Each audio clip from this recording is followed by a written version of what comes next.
Beyond the newsroom, where untold story is revealed.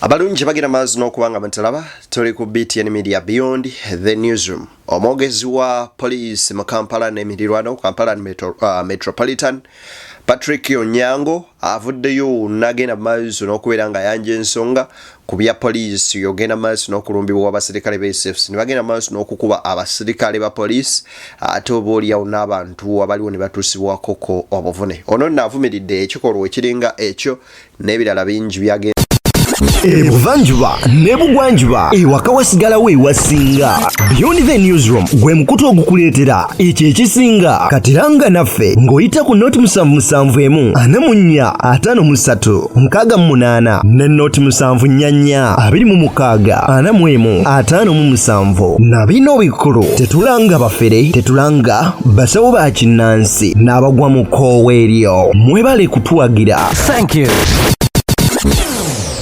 N'avumiridde ekikolwa ekiringa ekyo n'ebirala bingi byagenze maaso n'okwogera ebyatuuka ku basirikale abali ku poliisi y'e Lubowa. Kyannaku nnyo nnyini ddala nti ng'abakuumaddembe ebitongole ebyenjawulo bigenda maaso n'okubeera nga biwanyisiganya okubeera nga ate balwanagana mu mbeera efaanana bw'etyo. Robert Kyagulanyi Ssentamu nkugambye ne kaakano Olutalo tumidde muwana avuddeyo n'abaako ensonga z'ayogerako. Agambye si waakuzikiza era ebya Muthasi Mpuuga Nsamba byayogeddeko olunaku lw'eggulo oba oliawo agambye mpaawo makulu n'agamu gabirimu. Yenzedde niyakutuusaako ensonga semasonga wano nno ku mukoto semakutu nkusaba n'obwombeefu obw'ekika ekya waggulu vidiyo eno osooka ogimpere like bw'ogiwa like ojaba onkoze bulungi nnyo nnyini ddala ate era mu ngeri y'emu nga gwe mulundi gwo ogusoose okubeera nga olaba vidiyo zaffe njagala okubeera nga nkusaba munywanyi ogende maazi n'okuba nga osubscribinga ate tusobole okubeera nga ensonga tuzitambuliza ddala malidadi sana. Awo wennyini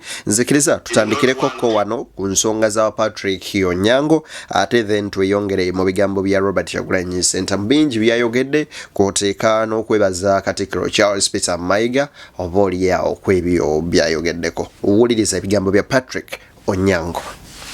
We want to, first of all, to appreciate our officers who are professional enough to go through what they went through without retaliating, without responding.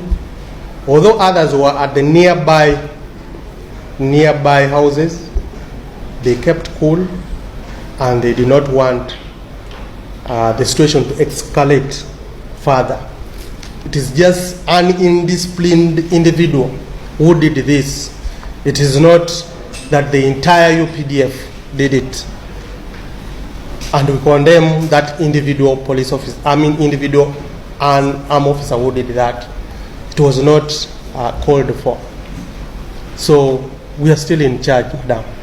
There is an investigation ongoing, investigations on the assaults of police officer and aggravated robbery that was carried out during that process of raiding our police station. Investigations are ongoing. It is being handled at a higher level. The leadership of the two institutions are in touch. They are handling the issue. Patrick Onyango agamba nti ebikolwa ebyakolebwa abasirikale ba UPDF okulumba police kino nno byakolebwa abantu sekinoomu so si UPDF nga yonna. Era n'agamba nti okunoonyereza kukyagenda mu maaso ku lw'ebyo bye baakola obuvune obwatuusibwa ku basirikale era ng'atutegeeza nti waaliwo n'obunyazi mu kukozesa amaanyi nga banyagulula ebintu ebimu aggravated robbery okukozesa eryanyi erisukkulumye okubaako byonyaga. Era n'agamba nti abasirikale baabwe aba police bali professional ekimala okubeera nga bahandlinga situation eno kubanga waliwo abaali ne mayumba ne batafuluma oba oliawo singa bazzaayo nabo ebyasi kyandibadde ate kirala nnyo nnyini ddala. ebikolwa nga bino bwe bijja ne bivaayo ne birabika bwe biti amazima matuufu tubivumirira era bikwasa ennaku naddala mu ggwanga lyattu nga Uganda nga ne poliisi gye wandibadde oddukira ekuyambe nayo bagirumba ne bagikuba ne bagiyisa mu mbeera eyeefaananyirizaako bw'etyo waneena abantu aba bulijjo bwe baba bakoze effujjo babagirayo amagye ne militale na buli kimu ne bakijjayo ne babakuba okubula okubasaanyaawo naye bo toyinza wulira nga waliwo ayogera era omwogezi w'eggye lino tetunnalabako ku mwogezi w'amagye ng'avaayo okubeera nga attaanya ku nsonga eno kyokka ate ne CDF ng'agakulemberera ddala atwitinga ebintu byonna netavangayo okuwandiika ku nsonga eno tunajjukira nti mu kalulu k'ekawempa ka by-election abaana bajja ati abaakuba bannupa okubula obbatta abamu ne bamamenya yatwitinga n'agamba abaana bakoze omulimu mulungi bali mumpa amannya gaabwe abo mbakuze ekiraga nti omukulu asapootinga oba oliawo ebikolwa eby'effujjo kati kino kyazze kwaba abamuli ku lusegere n'asirika n'ebikolwa nga bino mazima bibi era tubivumirira leka ewali justice wabeerewo justice ate era ne injustice ebeere injustice eyogerweko era ekolebweko abo abasaanidde ogenda mu maaso n'okubeera nga bakola ku bintu ebyefaananyirizaakokko bwe bityo Robert Kyagulanyi Ssentamu kati amaziga gamuyitemu ng'ayogera ku mbeera ya Eddie Mutwe era ng'agamba General Muhoozi Kainerugaba ye kakulira kutulugunya Eddie Mutwe kyannaku nnyo okulaba ng'eri bali balumba ne poliisi ne bagikuba ng'eno omukulu ate naye akola ebikolwa oba oliawo ebyefaananyirizaako bwe biti Muhoozi yennyini yajja yennyini n'amwetulugunyiza tibwe yatuuka n'amubikula amaaso n'amubuuza amagara kati bambi musajja atu Eddie Mutwe yetamanyi n'amagara kyekitegeeza bwambuuza amagara n'agamba tebanagampa nekuja tuseka naye munnange byannaku ne bakuba tunyumiza emboozi ez'ennyamiza nga muzo babadde balina omuyimbisa oluyimba lw'ekitiibwa kya Buganda naye ng'akyusiza ebigambo bwe walina okuyimba nayimba ntya nesitenda Ssaabasajja Kabaka nga bamugamba okyusa oteekewo Saabalwanyi Kaguta ne bakuba kwegamba ebintu ebyennyamiza bingi nnyo ebyamukoleddwako nga bwe nagambye bw'anaafuna omukisa anaabyetotola Kyagulanyi previously avaayo n'akola statement n'agamba nti omuntu ali mu Buganda ng'akyawagira gavumenti eno either musiru nnyo oba mubi nnyo nevayo nenvumirirawo ebigambo ebyo naye nga naye principal newankubadde naye wana olimba tewandyogedde bwoti nekyamazima matuufu omusajja ono alina ennaku ye naye kwasinzirira okwogera ebigambo bye bw'otuuka nga munno gwe batulugunyiza bwe bati omwana wo kitaawo ne bamutulugunya okutuuka ku serifaananako bwe riti ekyamazima toyinza butakola statement yemu era n'ekirala toyinza kubeera nga oli ku muntu munno amazima matuufu kyova olaba tulabyeko ensi nnyingi ezikyusizza obukulembeze n'abaana b'abakulu be basinza okugenda mu maaso n'okubeera nga oba oliawo babonaabona lwaki oba oliawo babeera ne a lot of excitement ya power simanyi naye nga kyamazima matuufu embeera ng'eno mbi omuntu olw'obutamanya lulimi kibi nnyo kaakati gwe okyusiza otya omuntu ekitiibwa kya Buganda okiyimbemu oli kati awo omuganda weewajja okukola banywanyi wuliriza ensonga kamera zino enkesi nga ziri ewaka gy'obeera gy'okolera ne gy'owummulira gwe muri kitegeeza ki gy'oli ensonga lwaki nkubuuza nti okuva lwajja by'obufuzi obisanze otya ssebo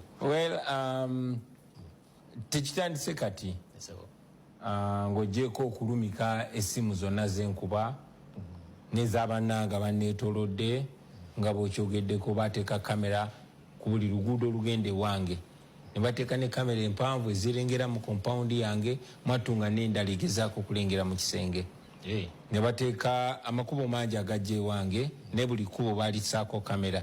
Amakubo mabi gajjudde enfuufu naye sente zigasaako kamera zaalabika. Ebusaabala ku Wandaf Beach bateeka kamera, waliwo zino kamera zigenda ze baplantinga mu nnyanja era ebifaananyi wabiraba. Nsobola okulengera kubanga basuubira nti mbeerayo nnyo ebiseera ebimu.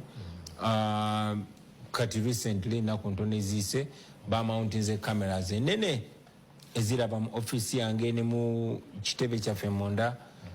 Ekyo si kye kyokka, buli wentambulira waliwo abantu abangoberera pikipiki ne mu motoka nga nasinza okumanyika y'omwami ogwe bayita muwumuza anondola buli wendaga.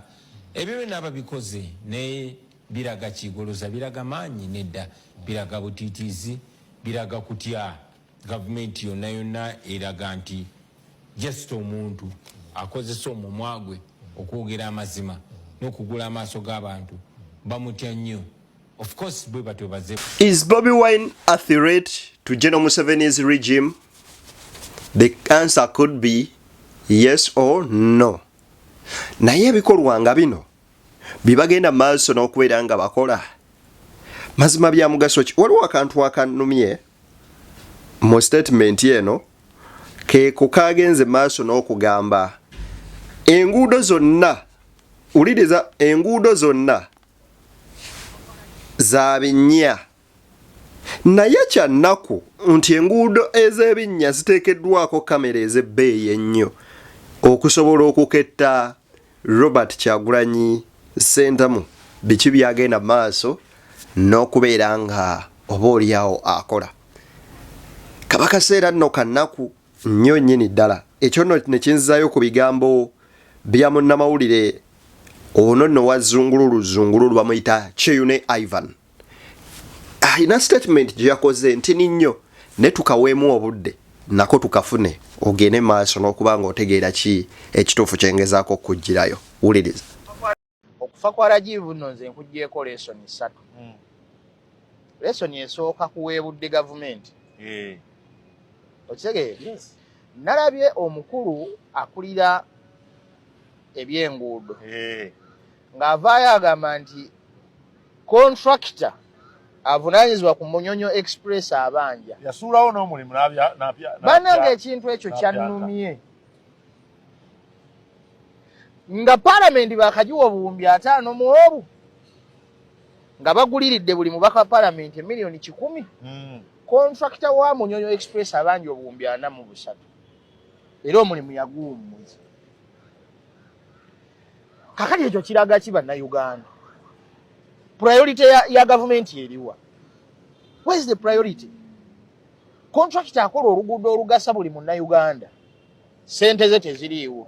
Wabula sente ezigula munnayuganda omubaka palamenti okuyisa etteeka erijjawo eddembe ly'ono, erijjawo eddembe ly'omuntu w'omunnayuganda zo weeziri. Kyembagambira ndi bannayuganda tulina okunenyezebwa ffenna. All of us tuvunaanyizibwa ki? Gwe kikyolowooza ku nsonga eyo nga bakutte biliyoni 5 mwezi ne baziwooli nga banja 4 mwezi okumaliriza oluguudo tazirina ne zakola ki? Just it's a token egenda okubayambako okubaawo ekimu kye bayisaawo in favor of someone azibawa. Awo nno wejja n'olowooleza ne weebuuza ekibuuzo ng'omuntu omukulu alowooza era ategeera nti abakulembeze baffe batulumirirwa oba nabo balumirirwa mbuto zaabwe na interests zaabwe ng'abantu. The moment you get to know nti these leaders bateeka interests zaabwe maaso okusinga abantu be bakulembera, awo nno lwojja okuvaayo nga gwe omuntu ssekinnoomu oba oliawo weerwaneko. Bannayuganda embeera yeefaananyiriza bweti ekyamazima matuufu buli olukya yeeyongera. Ye Bobi Wine ku bya Edi Mutwe ne kano ne guno gwaka alutenda lutenzi nga lutabaalo. Isiza Edi Mutwe ne bamukubisa amasannyalaze ne batumutulugunya ebimu yajjo bittanya naye ng'atugamba nti bamutulugunya bamulanga ggwanga lye. yategeeza nti ku lunaku olwokusatu muhoozi yennyini yajja yennyini n'amwetulugunyiza tibwe yatuuka n'amubikkula amaaso n'amubuuza amagara kati akantu wako okawulidde lwa ggwanga lye nenge eggwanga kikuweebwa Katonda eyo identity teri yasalawo zaaliwa mulino oba muliri mbajjukiza nnyo nti ku mulembe gw'Obote abatwa baali b'amaanyi ne ku Gwamini abaali bava eyo waggulu baali b'amaanyi naye kati basajja battu tebakyayogera oli w'amaanyi nnyo ng'okyali mu woofiisi gy'olimu ne bw'onaagivaamu ojja konkona essaawa eno bangi abazivuddemu koba okola mu woofiisi ki oba eri wansi kyenkana ki oba eri waggulu kyenkana ki bw'ogivaamu omanyi waliwo there is a saying that if you fail to humble yourself then the world shall or will humble you. Immediately you fail to humble yourself then the world humbles you. Katikkiro yavaayo n'abyogerako nga ku mulundi guno bwe yavuddeyo oyo munamulabe mu lukiiko lwa Buganda naye ayogera ku nsonga za Idi Mutwe ekintu ekyasanyusiza ennyo abantu nange kye nasiimye era tumwebaza naye ekyokubeera nti waliwo aba NUP abasaba Katikkiro atulangire nti ffe tuwangudde ekyo si kituufu tekyaliwo okay kale omulungi aba bagamba nti Katikkiro ekyokugamba nti Nuupu yamusaba balangirire nti Nuupu ewangudde oba abeegatteko kwekalakaasa Robert Kyagulanyi Ssentamu agamba abanywanyi mpawona kimu ku ebyo kyetumanye batusibako matugambuzi kutulisango bagenda bange abagoberezi abalungi batugoberedde okuva gye tutandikidde okutuuka wano munzikirize mbate mbagalize bye musinga okwetaaga olunaku olwaleero lwakuna mmwe mwenna abaganda bange abeetegekera jjuma olunaku olw'enkya njagala obbagaliza ebisinga naye teweerabira nti bw'oba ogenze ku muzikiti ne bw'oba olw'eggulo kwemu ng'oli mu kusaala ku swala bano egenda maaso n'okubeera ng'eggwanga lyo liteekako mu maaso ga mutonzi era naawe anaagendayo ku lw'omukaaga ku Saturday oba Sabbiiti kyekimu n'anaagendayo ku Sunday kyekimu tusabire nnyo eggwanga lyaffe kitukakatako okwagala ennyo ensi yaffe ate era kitukakatako ffenna tulina omutemwa gwegumu okulaba ng'ensi yaffe etebenkera n'okulaba nga tubeera mu nsi eyeeyagaza ejja okuwa emirembe abaana n'abazzukulu abaliddawo byokola leero kimanye nti bigenda ku affectinga eggwanga lyo mu mirembe gy'abazzukulu bo era tebajja kugyeyagaliramu oyinza oba gwe weeyagala olwaleero nejjukira nti otudde wakati ku bugubi omusaayi n'ennaku n'okulafuba n'okwayitibwamu bajjajjaabo okubeerawo kati gwe mutemwa kigwokozeewo okulaba ng'otegeka ensi bazzukulu bo gye balisanga mubeere bulungi mbagaliza bye munjagaliza nze Deni Beyond the Newsroom gwe mukutu semakutu wogenda okujja ensonga ezikubeera nga zikutuusaako ate ekyo kiweetaaga okuba ng'omanya mawulire mangi ge tukyajja nago ate tusinkane.